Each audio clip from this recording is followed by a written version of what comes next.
My name is Emily, I'm 44 years old. I'd like everyone to listen as I share a story about the most tumultuous time in my life. When I was 25, I married a businessman I met through a mutual friend.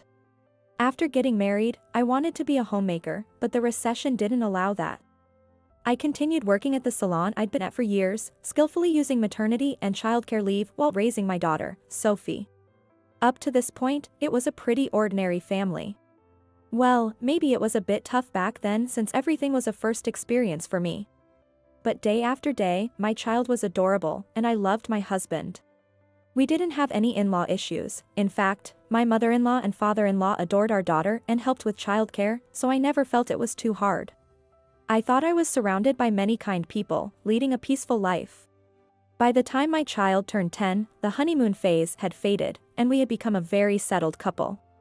Sure, there was a bit of sadness in the changes. I'll admit that. But I thought every family went through the same thing. If the timing was right, my husband would pick me up after work, and he was still kind. I never felt the love had cooled, so I had no worries. But then, unexpectedly, one day, my husband had a rare day off, so I borrowed the car to go shopping. I got into the driver's seat and adjusted the side mirror since my husband's position made it hard to see. In that brief moment, something shiny caught my eye. There was something sparkling on the floor. What is that? I thought as I picked it up. It was an earring. A dangling type, clearly for women. By the way, I don't have pierced ears. I'm allergic to metal, so I can't wear earrings either. So, whose is this? My mind was filled with question marks. The quickest conclusion my mind jumped to was the word affair. No way, such a typical way to get caught. I thought, and confidently handed the earring to my husband, saying, I found this in the car. For a moment, my husband looked shocked. Oh. Yeah. Oh. I gave a ride to a colleague the other day. That's it. What was that reaction? He definitely almost said, it's mine, right? That can't be true, right? I was torn about whether to confront him. I felt uneasy and wanted to dispel my bad imagination. But our daughter was right there. I didn't want to confirm my husband's affair and hurt her. So, I let it go at that moment. A little time passed. One night, it was raining heavily, and my husband called to say, I got called to an after-work social. I won't be able to come home tonight. In this rain? Are you okay? Don't catch a cold, I said. I couldn't tell him not to go, and I was genuinely worried about him. He's prone to catching colds, so going out on such a night must have been due to a pressing job. I'm sure he wanted to decline. I'll be fine, thank you, he said. Before he could finish, I heard a high-pitched, sweet voice from the other end of the line. Ryan, are you still on the phone? I instinctively asked, what? Hey, I'm on the phone. My husband said, trying to explain to me while shushing the other person. What was that? Someone just called you by your first name? Oh, it's just a client who's had too much to drink. You know how some bosses like to call people by their first names. It's nothing. It sounded like an excuse. Sure, there's a manager at another store who also calls me Emily. There are definitely some bosses who call everyone by their first name, regardless of gender. But something about the tone of the voice made me suspicious. I couldn't help but say, Afraid of being questioned further, my husband quickly said, it's really nothing. I have to go to a client dinner now. Bye. And hastily hung up the phone. Finding that earring last time, now this, it was starting to smell like an affair. I was shocked, but without solid proof, it didn't feel real. I was just left with this growing, vague suspicion. The next morning, my husband came home and started talking about the client dinner without me even asking. But the more he talked, the more he repeated phrases like, they were pushy, they were really drunk, and, I just wanted to come home. The common theme was that he hinted, I didn't really want to go. That sounded suspicious. So, you're not having an affair, are you? I tried to laugh it off with, no way, right, but I went silent when I saw my husband's face. He was pale. I had never seen anyone look so pale before. It was to the point where I thought, people really can turn that pale. Oh, no, no, no. There's no way I'd do that. Not me. His words didn't match his expression. While you can fake a facial expression, you can't fake being that pale. This was it. What a horrible joke I made. I really messed up. I turned my back on him to hide the tears welling up in my eyes. Hey, why don't you go take a bath? It's your day off, you should relax. I said, trying to sound as cheerful as possible as I left the room to cry alone. Up until now, his poor excuses didn't make it seem real. After all, there's no proof, I thought, not feeling too anxious. But now, this was it. No solid evidence still. Nothing had changed. But his reaction was undeniable. I didn't even need to rely on my instincts as a wife. What should I do now? Find proof and get a divorce? But what about our daughter? Raise her by myself? Despite everything, I still love him. I couldn't make up my mind, so I decided to think deeply about what I really wanted. Before I found an answer, my daughter's summer vacation began. I thought it would be a typical summer, but it wasn't. My husband kept insisting on taking our daughter to his parents' house.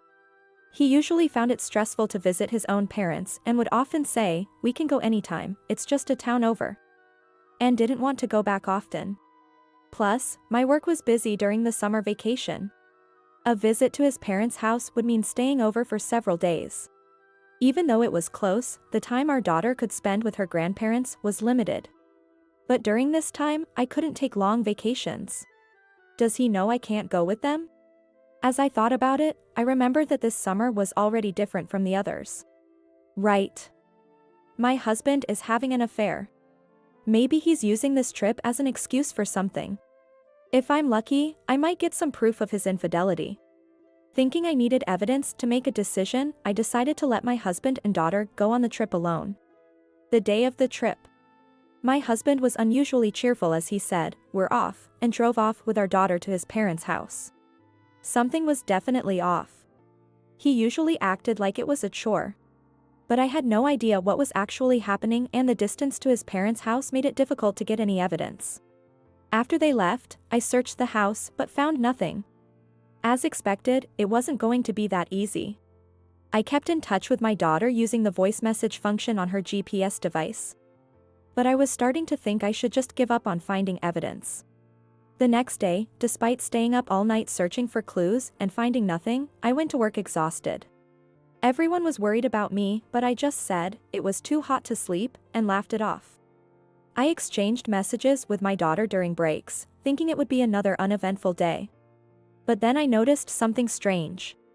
My daughter, who should have been at her grandparents' house, was on the move according to the GPS.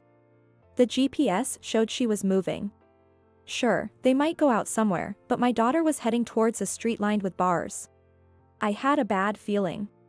I quickly told my manager, Mark, that I was feeling under the weather and asked to leave work early. By then, the GPS had stopped at a certain place in the downtown area. The sign said Amore Club Love and Me, a love hotel. My daughter was at a hotel with her GPS? What? I was confused. What if she was involved in some incident? Since she hadn't responded to my messages, I frantically called my in-laws. Hello? I'm sorry to bother you, but is my daughter there? I didn't know if it was my mother-in-law, father-in-law, or husband who answered. Emily? Sophie went out with my son just a while ago. What's the matter? It was my father-in-law. Hearing that my husband took our daughter out, I felt a wave of relief. She was safe. But my relief was short-lived as a question popped into my head. Wait, what? Why is my husband at a hotel with our daughter? Could this be the proof I had been searching for all night? Just then, I got a message from my daughter on the GPS. I told my father-in-law, "Can I call you back later?" and hung up, quickly responding to my daughter. What are you doing right now? I'm waiting for Dad in the car. I double-checked the GPS location to make sure I wasn't mistaken. It was definitely a hotel. No matter how many times I checked, it was a hotel. Did he leave her in the car while he went into the hotel? I felt a rush of anger. More than finding solid evidence of his affair, I couldn't forgive him for taking our daughter to such a place. My father-in-law said my husband had taken her out to play. He was using our daughter as a cover. What a foolish thing to do. This definitely calls for some, proper punishment. I replied to my daughter, "Mom is coming over there now." Then I called my father-in-law back and explained everything. Since my father-in-law dotes on our daughter, he immediately understood the situation when I mentioned, "It seems my husband is at a hotel with Sophie." He was furious, yelling, "What is he doing?" If our daughter understood the implications of her father being at a hotel with another woman, she would be devastated. We decided to get her out of there before she realized anything. Fortunately, the hotel was near the station, so I took the train while my in-laws drove separately to the location. When I arrived at the hotel's parking lot, our car was indeed there. My daughter, knowing we were coming, was waving innocently from inside the car. I hurriedly opened the car with the spare key and hugged her tightly. "I'm sorry for leaving you alone in a place like this." I wasn't alone, but Dad is taking so long. Saying that, my daughter pouted, puffing out her cheeks. Taking her out for a fun outing and leaving her in the parking lot, really? That's just terrible. Mom will take care of this. I silently promised my daughter, though I didn't say it out loud. I persuaded her to go back home with her grandparents. I wanted to get her away from that place as quickly as possible, and my in-laws were quick to help. Then I got into the driver's seat of my husband's car and waited. Of course, just waiting wasn't satisfying enough. Guessing he was in the middle of something, I decided to call him and disrupt him. "Hello, darling?" I used an exaggeratedly casual tone to gauge his reaction. "Hey. I'm driving right now. Don't call me out of the blue, call me later." "No, you're not. Your car is right here." "What are you driving, exactly?" I couldn't help but laugh. "Okay, sure, got it. Your parents will be picking you up soon, just so you know." What? It was, of course, a lie. His parents had just left. I wanted to end his fun quickly, so I thought this was the best way. After I hung up, my husband hurriedly appeared in the parking lot a few minutes later. A woman with messy hair was following him, clearly upset. They seemed to be arguing. Of course. They probably planned to stay there for at least 3 hours. My call must have forced them to cut it short and leave abruptly. No, definitely. As he approached the car, his shirt buttons were all mismatched. Is he planning to meet his parents like that? Our daughter would be shocked too. The woman was furious, and it seemed like they would break up over this. And, was it just me, or did she look a bit like a younger version of me? Interesting. Even for an affair, he chose someone who looks similar to me. Thinking about everything made me happy, so I waited in the car, smiling broadly, for my husband to notice me. When he finally saw me, his eyes widened and he started gaping like a fish out of water. "Darling, I came to pick you up," I said, waving cheerfully as I rolled down the window. It was amusing to see him reflexively wave back in a daze. Just like a dog that sits or drools when you wave your hand. Pavlov's dog, a conditioned reflex. His companion, the woman beside him, had turned from red with anger to pale and fled the scene. Poor thing, abandoned just like that. What? Huh? What the? My husband stammered, pointing at me with a bewildered expression. I didn't answer, just kept smiling. He didn't react even as I started the car. Well, that means he has no objections. All right, walk back home. I'll be there first, I said, and drove off. A man who leaves his daughter alone in a parking lot deserves the same treatment. Serves him right. Learn your lesson. In the rearview mirror, I saw him chasing the car, but I didn't slow down. The woman seemed to have left before me, so there was no one to help him now. Let's see how he likes walking home. I found the whole situation amusing and chuckled to myself as I drove to my in-laws' house. When I arrived, my mother-in-law was playing with my daughter. My father-in-law looked furious, practically radiating anger. The atmosphere was tense as my husband finally returned home. Although the hotel was only about 2 hours away on foot, it had taken him 5 hours. It must have been hard for him to face us. I'm I'm home. My father-in-law glared fiercely at my husband as he timidly stepped into the room. Who are you? Don't come in here without permission. Get out. Wait, Dad. Please, let me explain. But my father-in-law grabbed his arm so hard I thought it might come off and dragged him out to the entrance. I'm so glad my father-in-law is here. My husband had always said his dad was scary when angry, so I knew this would be more effective than me getting mad. Hand over the car keys, my father-in-law demanded, and my husband, not fully understanding what was happening, handed over the keys. Once he had them, my father-in-law started questioning him. Where were you after leaving our daughter alone? I'm asking where you were. At a hotel.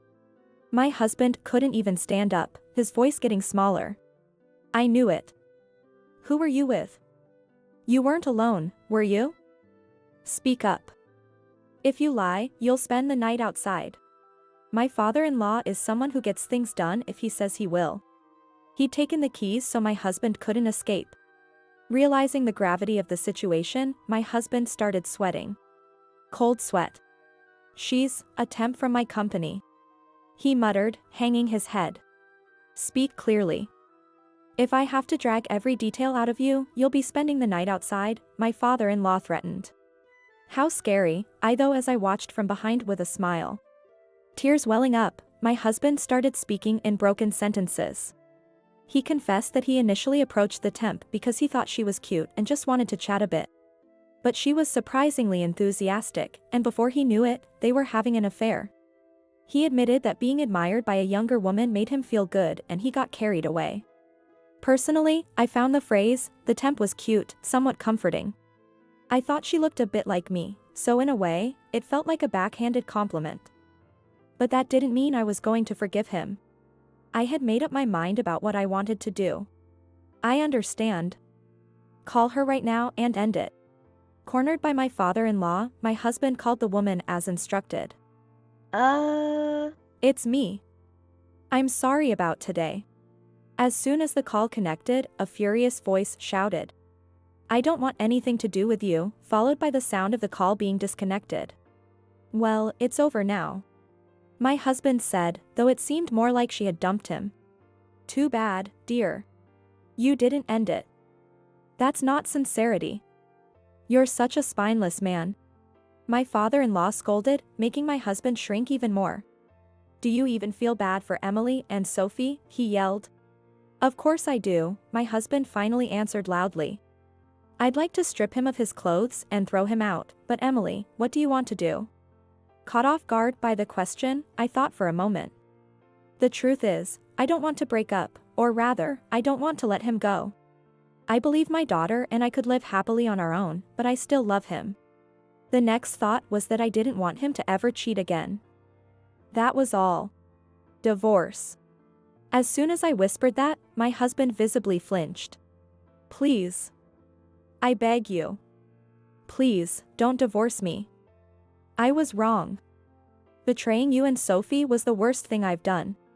Yeah, that's true. Even though he's stating the obvious, a mischievous thought crossed my mind. When I remained silent, my husband repeatedly apologized, bowing his head to the floor and saying, I'm sorry. I couldn't see his face, but from his tone, it was clear he was crying. I'll never cheat again, he sobbed, prompting me to finally respond. Sign the divorce papers. I'll keep them. Depending on your behavior, I'll submit them immediately. My husband looked up quickly. Maybe he felt he was barely holding on. Also, no more allowance. You'll only get lunch money. And you will do the housework. His face, which had brightened for a moment, darkened again. And I want a GPS tracker on your phone, and you're not allowed to go out alone with Sophie. Either I or your father must accompany you. I continued. If I ask you to go shopping, you go immediately. And you must fulfill all my requests. Oh, and by housework, I mean everything from taking out the trash in the morning to shopping, cleaning, making dinner. And doing the laundry for the next day, from morning till night. In short, he would be our personal servant. There would be no dignity left for him as a husband or father. If you agree to that, I won't divorce you. But if I get upset, all bets are off. I knew I was being harsh. I was essentially telling him to keep me happy at all times. But he was the one who messed up. He deserved at least this much. If he's busy, he won't have time or energy to cheat. My husband, looking like he was about to cry, agreed, "That's fine." My father-in-law immediately interjected, "Not that's fine, you should be saying, 'Thank you for giving me this chance.'" As instructed, my husband repeated his words. He was now completely under control. That was 6 years ago. To this day, I keep the divorce papers locked away in a drawer where he can't reach them. There hasn't been any sign of infidelity from him since. It seems natural now rather than him constantly checking my mood. And for good reason. Our daughter, now a teenager, still sarcastically reminds him that behavior was totally unacceptable back then. It seems that being disliked by our daughter was far more painful for him than being scolded by me or his father. As our daughter has grown, I've noticed my husband striving to be a better partner. Thanks to that, I'm also happy. Don't get me wrong, I never forgave him for that one mistake. Choosing not to divorce him back then was about protecting my own happiness. My ultimate goal was for our family of 3 to live happily together. Even if he had wanted a divorce, my decision would have been the same. I would have fought to keep him, even against his will. But for as long as he feared those divorce papers, I knew we still loved each other. Now, he values our family genuinely, without feeling tied down. And that's why this was the most tumultuous time in my life. Looking at my family now, I can confidently say it will never happen again. As proof, I am very happy now. To everyone listening to this story, I want to say, don't think you can easily break the family I've built. Even if the world turns upside down, I'll never let go of my husband.